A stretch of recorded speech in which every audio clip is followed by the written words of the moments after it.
How y'all doing? I'm here again, guys. Today, doing video response to JhynesYahoo, and he wanted to see the man cave.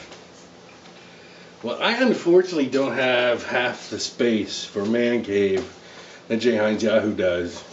I mean, he's got an entire attic all to himself. Not here, my friend. Not here. I'm not sure how you managed that with, having two females with you. But yeah, I don't have all that space, unfortunately.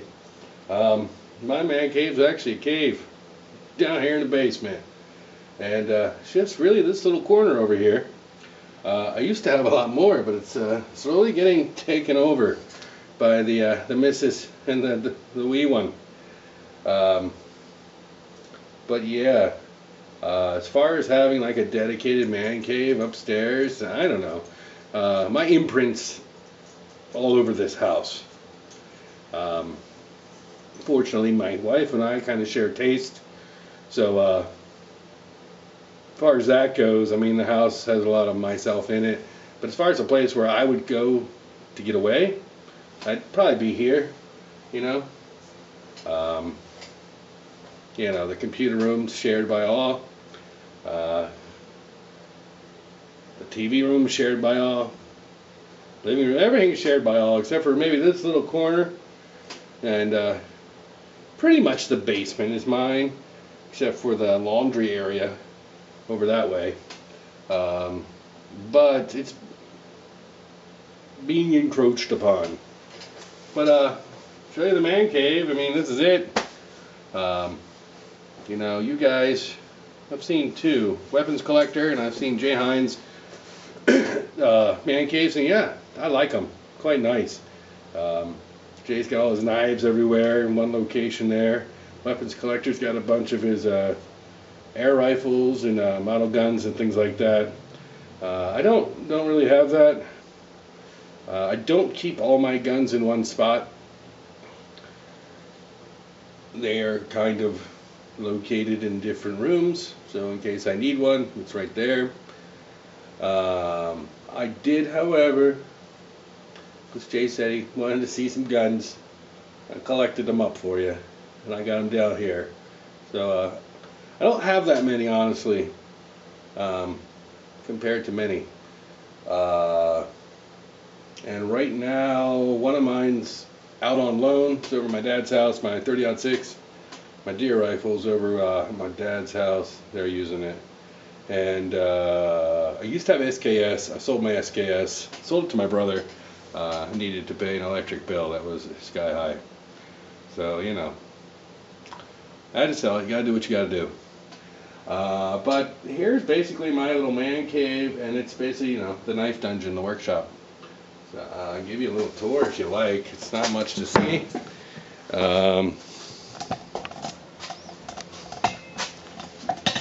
Over here's where all the magic happens.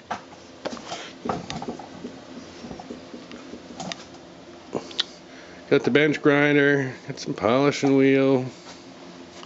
I got other wheels for that I change out. The tools hung up not super neatly. Got our hacksaws and some wood saws, and so that's the saw corner. A little handrail hammer. It's an AR-15 tool. Some of you guys probably don't know what that is, but yeah, that thing right there. It's an AR-15 tool. Help you break down your AR-15. Lots of belts, lots of used belts, but they still got life in them, so I switch them in and out. Don't ask me. I'm not sure what that is. It just kind of got put there. It came down to my grandmother's house. Didn't really want it anywhere upstairs, so it ended up right here. It's not a pipe bomb, by the way. That's the makings of my new larger forge. It's my heating chamber, so I can finally heat treat this sucker. My little Roby fan. Great fan. Guys, battery operated. It's great for taking camping. I did a video on that on my old channel. Didn't get a lot of hits, but I really think it is a good thing to have. Excellent.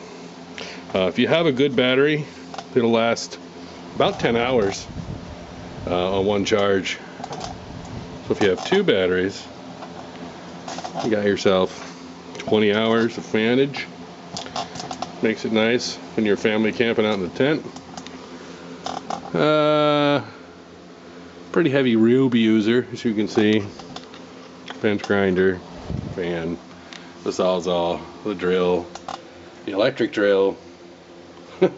I'm a pretty big fan of Ryobi as a product. They make a good product. They last. They're powerful. Only problem is, and I don't really have anything to compare it to, is the batteries die out. Of course, I've had these about 5 years, and the battery's starting to lose charge. So I invested in a new battery. That's the older one. It's starting to go, and I got one that just won't charge at all. But yeah, polishing compound, replacement hacksaw blades. There's some knife making stuff. These I'll probably not use. Hand guards. Got some pins, handle pins. Nickel silver they are. Sawzall blades there. Old lawnmower blade that I tried to make into a knife a long time ago when I had no idea what the heck I was doing. And let me tell you, lawnmower blades are hard to work with. Some more belts and odds and ends and just crap hanging. My little my central machinery. Belt grinder. Definitely not a good belt grinder, but it works. You know, it's made several knives already. I got some of my crappier knives over here that I use for experimenting on jimping on this one. I believe it is some jimping experimentations on this one as well. Just use my cheap frost cutlery knives for doing that kind of stuff. Oh, what was that? Uh-oh. Causing a catastrophe. There's my my steel I got from New Jersey Steel Baron. My Call of Duty 3, Modern Warfare 3 poster. World stands on the brink. That's about it, honestly. Got my little camo drape there. This all used to be mine. This is my workout room, which I need to get back. Honestly, the reason it's in shambles is because I haven't worked out in a while, and that's something I need to do. But as you can see, the wife has started using it as a drying rack for her clothes. And like I said, that's my fault because I need to get back to working out again. But this all was mine. I created this area for working out and stuff.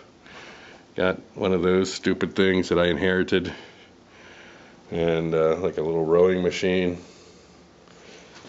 Got a nice Olympic weight set. I need to get to using it. It's nice down here in the basement to work out because it's cool. You know, it's cool in the winter, warm in summer kind of deal. But yeah, I definitely, my daughter's been down here like playing with my weights, using them as building material. So as I said, yeah, I'm starting to get encroached upon. Keep the lawnmower down here as well. My John Deere lawnmower, LT80 baby. Got my Alice Charmer little grass collector. It's a yard brush basically after you cut the grass. If it was real long like my yard usually is, because I let it grow a while. I don't mow it every week like I should. You kind of need this, otherwise you got like giant clumps of grass in your yard. Oh, here's something y'all haven't ever seen. Does anybody know what this is? Yeah. Well, you now know it's a Honda. Check that out. But y'all haven't seen one of these. And if you have seen one of these, it's been a long time since you have. This is my Honda Fat Cat. I think it's a 1984. She's seen better days. But yeah, check her out. She does run but having trouble. I'm leaking gas out of the carburetor, or maybe out of one of the hoses down by the carburetor. I haven't really investigated enough to find out. Last time I took it out, started leaking gas real hard. So it's been parked for about a year because I just haven't looked at it. I need to get in there and look at it. I'm sure it's a simple fix. But yeah, it does run, and it's a 1984. It's got a 200cc 4-stroke engine. And, you know, it's not a jumper. It needs some TLC, as you can see. My fork covers are pretty well shot. Seat's seen better days. It's got Gorilla Tape on it. But, yep, there's my Honda Fat Cat. And, yeah, this is a, there's the old hand-style push mower. You guys might not want to see one of these in a while either. My chainsaw. That's about it, yeah. But I did promise, a peek at the guns. So here they are.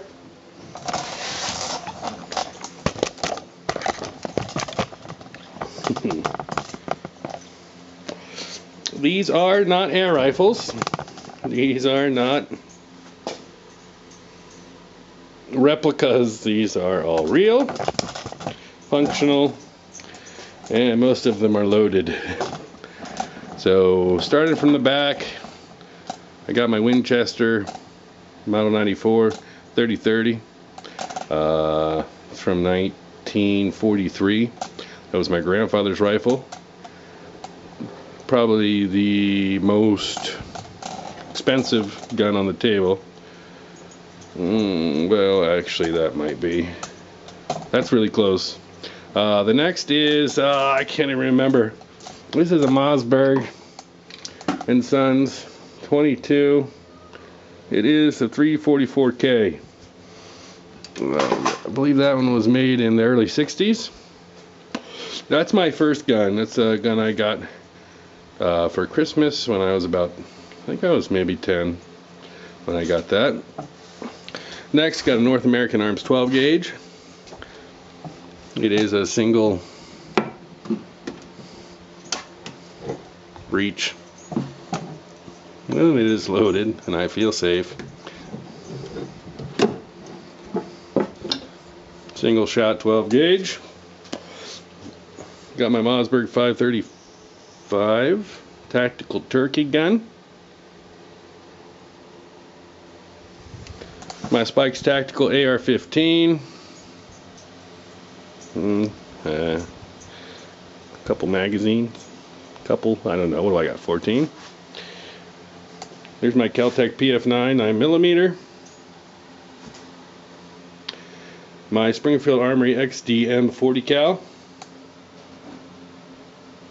Loaded with hollows. The Wife's PK380 by Walther. And the newest one is the Smith&Wesson M&P 22. Made by Walther, but it's a Smith. And I got my Mosin Nagant. When's this one made? 1933. So this is the oldest gun I have. 1933 Mosin Nagant.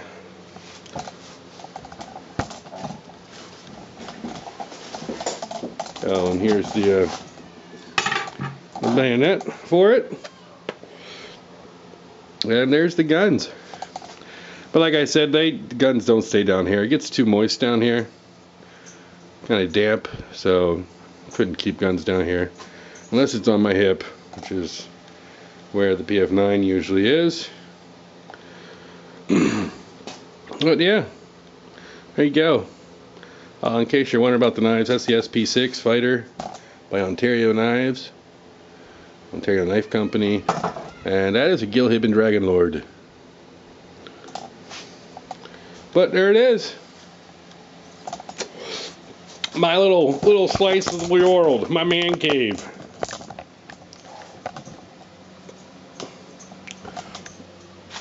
It's a little neater than normal. Jay tagged me, so he made me clean up my shop area. Thanks, Jay. Spent all day yesterday cleaning this, just so I can make this video on my day off. It needed to be done, though. So thanks, really. And yeah, there we go. All right, this is Iron Monkey Z. I should tag some people. See, tag somebody. See their man cave. Whose man cave do we want to see?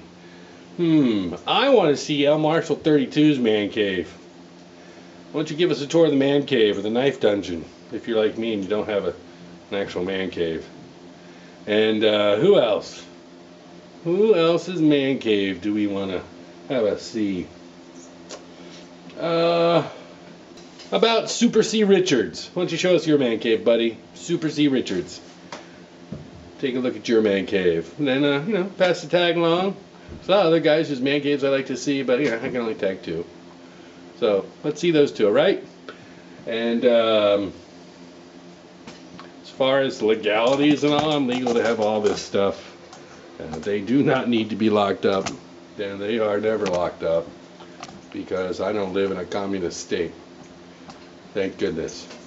Alright, Iron Monkey Z signing out. Peace.